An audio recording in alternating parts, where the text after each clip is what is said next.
উত্তর ত্রিপুরার কদমতলার রানীবাড়ি সড়কের দীর্ঘদিনের বেহাল অবস্থাকে ঘিরে সাধারণ মানুষের ক্ষোভ চরম আকার ধারণ করেছে। বছরের পর বছর ধরে রাস্তার চরম দুরবস্থার কারণে প্রতিদিন স্কুল পড়ুয়া, রোগী ও অফিস যাত্রী সহ হাজার হাজার মানুষ চরম ভোগান্তির শিকার হচ্ছেন। অথচ প্রশাসন বা জনপ্রতিনিধিদের পক্ষ থেকে কোনো কার্যকর ও স্থায়ী উদ্যোগ দেখা যায়নি। দীর্ঘ 11 কিলোমিটার এই সড়কে উপযুক্ত ড্রেনেজ ব্যবস্থা না থাকায় জল জমে রাস্তার একটি বড় অংশ সম্পূর্ণভাবে ভেঙে পড়েছে। এমন পরিস্থিতিতে বুধবার কদমতলা থানা সংলগ্ন বাংলা বাজার এলাকার একটি ক্ষতিগ্রস্ত অংশে সাময়িকভাবে কিছু পাথর ফেলে চলাচলে উপযোগী করার কাজ শুরু হয়। ধর্মনগরের নবনির্বাচিত বিধায়ক জহর চক্রবর্তী রাস্তার মাত্র 5 মিটারের একটি অংশে ওই অস্থায়ী সংস্কারের কাজ শুরু করেন। তবে দীর্ঘ 11 কিলোমিটার রাস্তার বেহাল দশার মাঝে মাত্র 5 মিটার সংস্কারকে সামনে এনে রাজনৈতিক প্রচার চালানো হচ্ছে বলেও এলাকাবাসীর একাংশ তীব্র ক্ষোভ প্রকাশ করেন। অন্যদিকে কদমতলা কুর্তি বিধানসভার বিধায়ক ইসলাম উদ্দিন এর বিরুদ্ধেও দীর্ঘদিন নিষ্ক্রিয় থাকার অভিযোগ উঠছে। স্থানীয়দের দাবি, জনগণের ভোটে নির্বাচিত প্রতিনিধি হয়েও তিনি এই দীর্ঘস্থায়ী সমস্যার সমাধানে কোনো দৃশ্যমান পদক্ষেপ নেননি। জানা গেছে, কদমতলা মণ্ডলের সভাপতি বিমল পুরকায়স্থ এবং উত্তর জেলা বিজেপির সহসভাপতি করুণানাথ বিষয়টি ধর্মনগরের বিধায়কের নজরে আনলে তিনি পূর্ত দপ্তরের আধিকারিকদের সঙ্গে আলোচনা করেন, অস্থায়ী মেরামতের ব্যবস্থা করেন। এই বিষয়ে বিধায়ক জহর চক্রবর্তী কি জানালেন শুনে নেব। আপনারা জানেন, আমাদের যশস্বী প্রধানমন্ত্রী নরেন্দ্র মোদী সবকা সাথ সবকা বিকাশের কথা বলেন। আর তার গত কয়েকদিন আগে আমাদের এখানে কদমতলা কুর্তি মণ্ডলের সম্মানিত মণ্ডল প্রেসিডেন্ট বিমল পুরকায়স্থ মহোদয় এবং আমাদের জেলা কমিটি, ভারতীয় জনতা পার্টির উত্তর ত্রিপুরা জেলা কমিটির সম্মানিত সহসভাপতি করুণাময় নাথ মহোদয় সহ অন্যান্যরা যোগাযোগ করেন যে রাস্তার বেহাল অবস্থা। আপনারা জানেন, এই পুরো রাস্তাটা পিএমজিএসওয়াই, এই রাস্তাটা ওনাদের দেওয়া হয়েছে।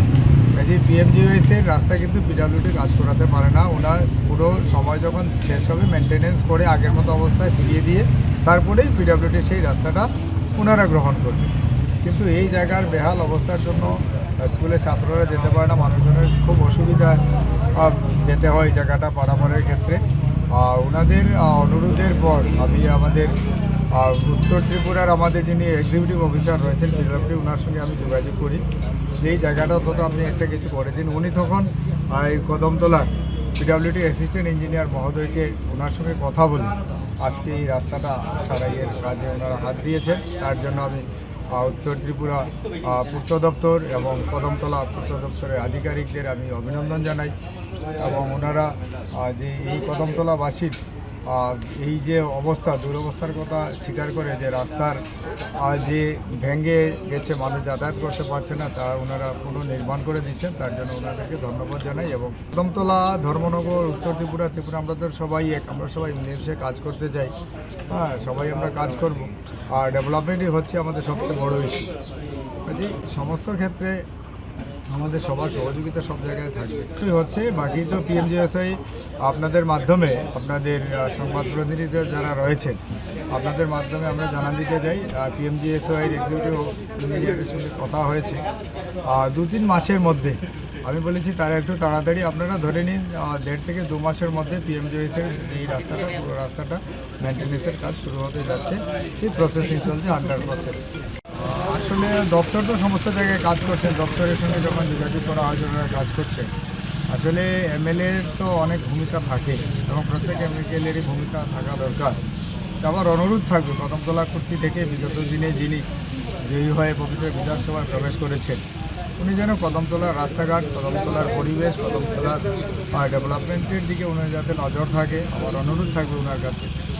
যেহেতু জনগণ ওনাকে ভোট দিয়েছেন, ওনার একটা দায়বদ্ধতা থেকেই যায়, সেই দায়বদ্ধতা নিয়ে উনি কাজ করবেন আগামী দিনে বলে আমার আশা।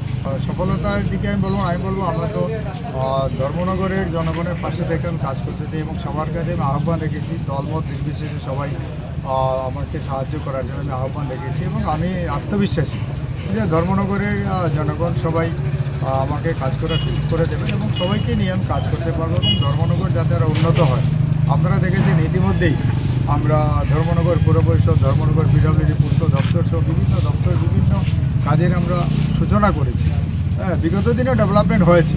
এটাকে আরও ত্বরান্বিত করার জন্য সমস্ত সরকারি দপ্তর সহ সবাই মিলে আমরা ধর্মনগরকে নতুন করে আমরা সাজিয়ে তোলার আমরা প্রয়াস চালিয়েছি। জনগণই বিচার করবে। আপনার দৃষ্টিভঙ্গিতে কী মনে হয়? আমার দৃষ্টিভঙ্গি তো হচ্ছে এরকম যে বিধায়কের তো ভূমিকা থাকে, বিধায়ক এলাকা উন্নয়নের তহবিলে একটা ফান্ডও থাকে। কাজে এগুলো কাজে লাগিয়ে তো এলাকার অনেক কিছু উন্নয়ন করা যায় যদি সদিচ্ছা থাকে। রিপোর্ট সংবাদ প্রতীক্ষা।